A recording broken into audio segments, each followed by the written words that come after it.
Guys, November brought Final Fantasy XI's biggest update in years with the introduction of the Master Level system, allowing us to level beyond the cap of capacity points that we previously possessed with a new progression style of Master Levels, with every 5 Master Levels providing an increasing of our sub-job level 1 beyond what it previously was, allowing us to now get with a cap of 20 Master Levels, a sub-job level of 53. The Master Levels also themselves provide an increase of strength with, skill, magic skill, stats, all the stuff that we used to get from standard levels. And the whole experience actually is a lot like the older style leveling that we missed from, the 1 to now 99 days.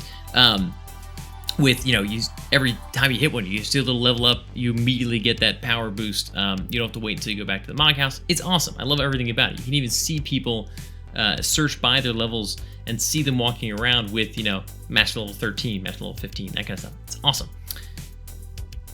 But we haven't really seen much since. We weren't sure where they were going with this, and the February update seems to be bringing its first updates to that system, as well as some other interesting notes and changes. But is it going to be better or worse? And is this going down the right path? Let's talk about it in today's February version update rundown.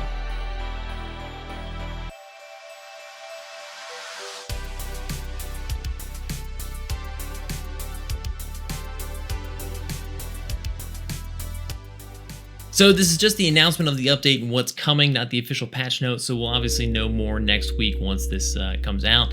But let's get into it. So announcing the February version update, greetings adventurers, Matsui here with the skinny on the next Final Fantasy XI version update. Before we start, I've got a reminder about the Primeval Brew compensation period. I just heard about this. Apparently they lost some of our key items. Whether I think it was temporary key items, but they didn't have data on what was lost. So everybody that's able to get a Primeval Brew was provided one because they cost so much and they couldn't verify whether or not you had you'd lost one. So if you were logged in, you can go in and get a free one. It's just kind of amusing. I never had seen anything like that happening with Retail 11 since its initial release. But with that out of the way, let's talk about February. We're pleased to announce that the long-awaited expansion to storage systems is coming your way in the form of additional Mog Wardrobe slots. The Mog Wardrobe is a premium service, so those of you in need of extra storage may be interested in signing up. In addition to the storage system expansion, we're also increasing the space in your macro book and the number of available equipment sets. They're also making a couple of UI adjustments that we hope will ease some pain points you may have been feeling. These changes will be available to all players regardless of the Mog Wardrobe status, so check them out and enjoy your suite of expanded macro and equipment set space. There's a lot to unpack here.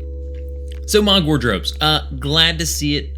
Final Fantasy XI has the biggest dependency on gear that I've ever seen in any game. Just a single job can require so many unique pieces of gear just to be effective, especially with the intensity of today's endgame content. And if you have multiple jobs, it gets even more ridiculous. Ignoring all the fun gear that we've collected along the way over the years that we just want to hold on to or wear every once in a while. So the Mog Wardrobe additional, the original introduction to the Mog Wardrobe system was a relief, being able to have 4 additional slots that you can equip gear from. But it came, like they said, at a premium price. It was $4 a month, which is, a third of the total cost of a single character for Final Fantasy XI, just to have another 4 inventory slots that you can pull from. So a little frustrating that it's a paid-for service in this day and age, but we all immediately paid it as far as I know. Let me know if you're not using it. Join us on Twitch on Tuesdays and Thursdays. By the way, yeah, we stream Tuesdays and Thursdays on Twitch, 7 p.m. Eastern Standard Time. It's a lot of 11, a lot of 14, but other games as well. I would love to hear your thoughts on the Mog Wardrobe system. Are you paying for it now? It looks like the way they're describing this, we're going to have to pay for the new slots. I'm assuming it's going to be 2 more for another $2. I'll be curious if that is in fact the case or not. But yeah, let me know your thoughts on whether or not you're using it now. Do you plan to pay more if they offer it? And we'll see. The next stuff's actually kind of interesting. So increasing the space in your macro book and the number of available equipment sets. We have 100 equipment sets now. I use them mostly for just keeping track of what I'm equipping. I know a lot of players use third-party tools to actually change gear. I would never do that, of course. But the equipment sets, if nothing else, it's how I keep track of a lot of that. And for style lock gear stuff, just what am I wearing right now? And more of those will be fantastic. More macro books is is a big one. I know Epic has complained a lot lately about running out of macro slots, so it'll be good to have some more of those. I've got a couple things I could clean up to make some more macro space, but I am running low, so I'll be happy to see some more macro books. I'm assuming it's the same number of macro slots per row, and we're just going to get more books entirely, not more than 10 slots per book, but maybe not. Maybe they're just going to offer more slots in a book. Slots. More, currently there's like 10 sets in a macro book, but maybe it's going to be more like 20 or something. I don't know. We'll see. The UI adjustments is an interesting note, and I'm trying not to get too hyped about that with what that could mean, because the UI is old and clunky, and I'd love to see just what they would do with an update to that system. I don't expect there to be huge updates. I think what they're talking about is UI adjustments to work with the changes to macro books and newer equipment sets. Maybe not. Maybe it's a different system, or maybe there's more UI adjustments in general, but it's kind of funny. It's just a little note there. Be curious to see what you guys think that's going to be. We'll find out, I guess, next week. But anyways, moving on. Next up, we're bringing you Chapter 7 of the Voracious Resurgence.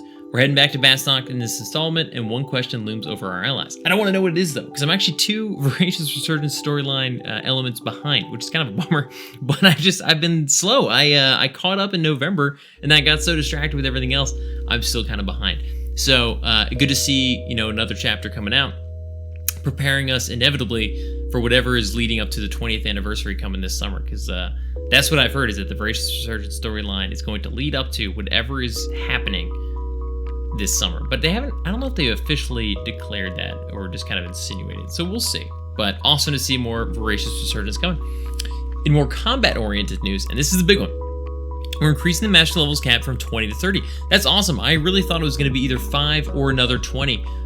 Didn't really occur to me that they could do 10, but 10's perfect. It'll be interesting to see how much of a grind that is. I haven't actually reached the master level cap of 20. As soon as I started doing it on Summoner, I realized I hated it on Summoner and wanted to do Blue Mage, which wasn't actually mastered. So finally got Blue Mage mastered, and now we'll be working on that and getting that cap from 1 to apparently 30. These new levels require more exemplar points than before, so I'd encourage you to treat it more like a marathon rather than a sprint. Hayden, you hear that? That's our favorite catchphrase. Yes, it's a marathon, not a sprint. We've continued to look into ways to make adjustments to the XP grind, and at the moment we're considering adding new places to grind in rather than making adjustments to existing ones. I had not heard of this, and that's interesting. While we don't have anything concrete to share at the present, that's frustrating. I'll let you know as soon as there's more news. So, I'm absorbing that as we're kind of reading it. That's big news, because one of my biggest hopes of the November update after they introduced the new camps in the Promethean zones was that we'd have kind of a new game plus style experience with these master levels, going through Valkyrie, Quiffum, the jungles, and continuing on with Apex mobs in those zones, allowing us to continue leveling kind of back through the original leveling camps all the way up to master level 99. I wasn't super hopeful for that, and I would have taken also just amazing new camps that bring us back to older zones that we haven't been to in a while, like the Promethean zones. But what worries me is that phrasing. At the moment, we're considering adding new places to grind in, which sounds like new zones, which, and on first inspection, that sounds incredible, but let me talk about that in a second. Rather than making adjustments to existing ones. First of all, I love the existing zones, and 11 has always been, it's always felt like this huge world with all these zones just existing as part of that world, and there were mobs in those zones, and if you happen to find a camp where you could level at a specific range, then great, you found one, but nothing was tailored to you. Actually, I would love to know, though, if they made camps and they were like, all right, this crab camp is probably going to be easier, and this one might be a little harder. Or if they just made level range zones from 10 to 20, and they put a bunch out there, and they're like, all right, so there's 3 or 4 zones that have areas with mobs that are between level 15 and 25, and we'll just see what happens.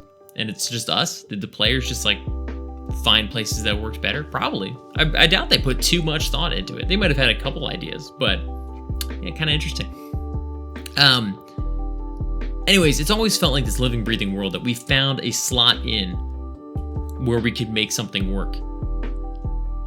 Adding new zones for the sole purpose of grinding makes me think of Ambuscade, where we just have these empty, soulless zones that just have a bunch of mobs in them for the sole purpose of grinding out new levels because we're killing the servers on the existing zones. It could also be cooler than that.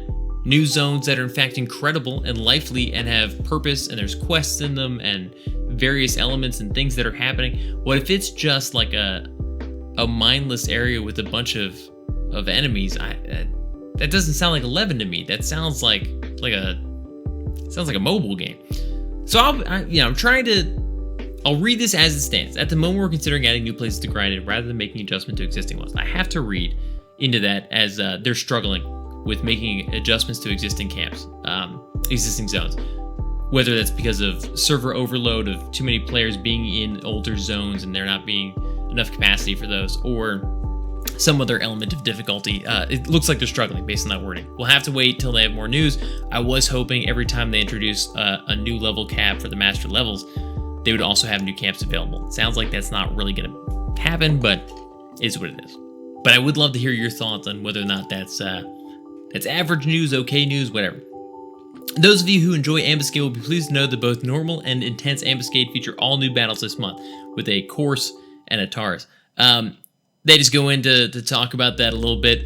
Good to hear. I'm glad we're going to get actually new Ambuscade fights. I'm so thrilled that they chose a course and a Taurus. Some of my favorite enemies. I think I've fought a course like 2 times ever because they're so awful. And a Taurus literally can just, doom us. So there's that. But apparently there's a new course-themed piece of equipment with unique graphics, so that's kind of fun. Excited to see what that is, and then it goes into some hints. I like the detail. For the Taurus battle, the key lies in how you handle the ad spawning in the fight. Do you engage or do you ignore? Your decision may affect how the battle plays out. I think that's every Final Fantasy level battle ever with ads. Like, do you fight it? Do you leave it alone? But I'm assuming that means that leaving them alone may increase the Taurus's strength or level or something over time. So it'd be funny to see how that plays out. But I like how they're like, that's some sort of Matsui hint that thank you. Do you fight the ads or do you leave them alone? It's magic. Anyways, lately many of you find yourself stuck indoors without really getting out to exercise. So I'd encourage you to remember to stretch your legs and maybe take a walk in between gaming sessions. I know that's what I'll be doing. Thank you, Matsui. Is Matsui's like personal little note here our new version of the don't forget your friends and family little note before logging in? Like, I'm always like, please walk around. We've noticed our players aren't walking around. And then he says, see you in Vanadale. Can't wait. I am excited. This is big stuff. Nothing super crazy in terms of like life-changing about 11, but a lot of little details. It's interesting that they're adjusting the UI. They're trying to expand what the game can hold, essentially. And then this is just like the specific details about in-progress tasks that are happening. Blah, blah, blah, blah. Improvements to Mog House menu. I wonder if that's what they mean by the UI. Interesting. Okay, we'll see. Add feature for transferring items between storages. Oh, that can make cleaning stuff up, really awesome, actually. I'll be curious to see what that one is. That's awesome. Increases the number of registerable macros. Doesn't really tell me anything, but it says macro books. I wonder if it's just going to be like more sets in a book. Recycle, add feature. Auto-translate, add new phrases. What is recycle? Very curious. But yeah, battle-related master levels increase cap. Areas, remove level difference penalty in certain areas. What is the level difference penalty? Not sure. Very interesting. I'll be curious to see what that update is. But yeah, guys, big stuff, but nothing life-changing. I want to know your thoughts. Like I said, definitely join us on stream Tuesdays and Thursdays at 7 p.m. Eastern Standard Time, and bring your thoughts on the update. By the time we do the next stream, the update might be out, so I'll be curious to see what you're thinking. If you're playing, if you're not playing, if you plan to come back before the 20th anniversary, if this update is going to bring you back, I don't think it will. If you're not playing, I don't think it's going to change your mind, unless you just took a break after November to wait for the next introduction of more master levels. But want to hear what you guys think. Leave in the comments below too whether or not this is a great update, if it shows that 11's trajectory after the big November update is going in the right direction, or if this is less or more than you expected. Would love to hear your thoughts. Otherwise, guys, keep a lookout for more videos like this. Definitely follow me on Instagram or TikTok, as dumb as that sounds. I've been having so much fun making Final Fantasy 11 shorts every day. I'm making one a day. But most of them can't go on the YouTube shorts because they get ripped down for, you know, using various audio and stuff. But definitely follow me on Instagram or TikTok for those little 11 nuggets every day. Otherwise, guys, look out for more videos like this one every week, and I'll see you all in the next one. Peace. He looks out over the water once more, and so do you. A few tranquil moments We're pass as the gonna waves fuck lap into their As for myself, when I consider this vast expanse before us, I see an empire. I mean, With mighty cities, and shimmering along the soft curve of the sea.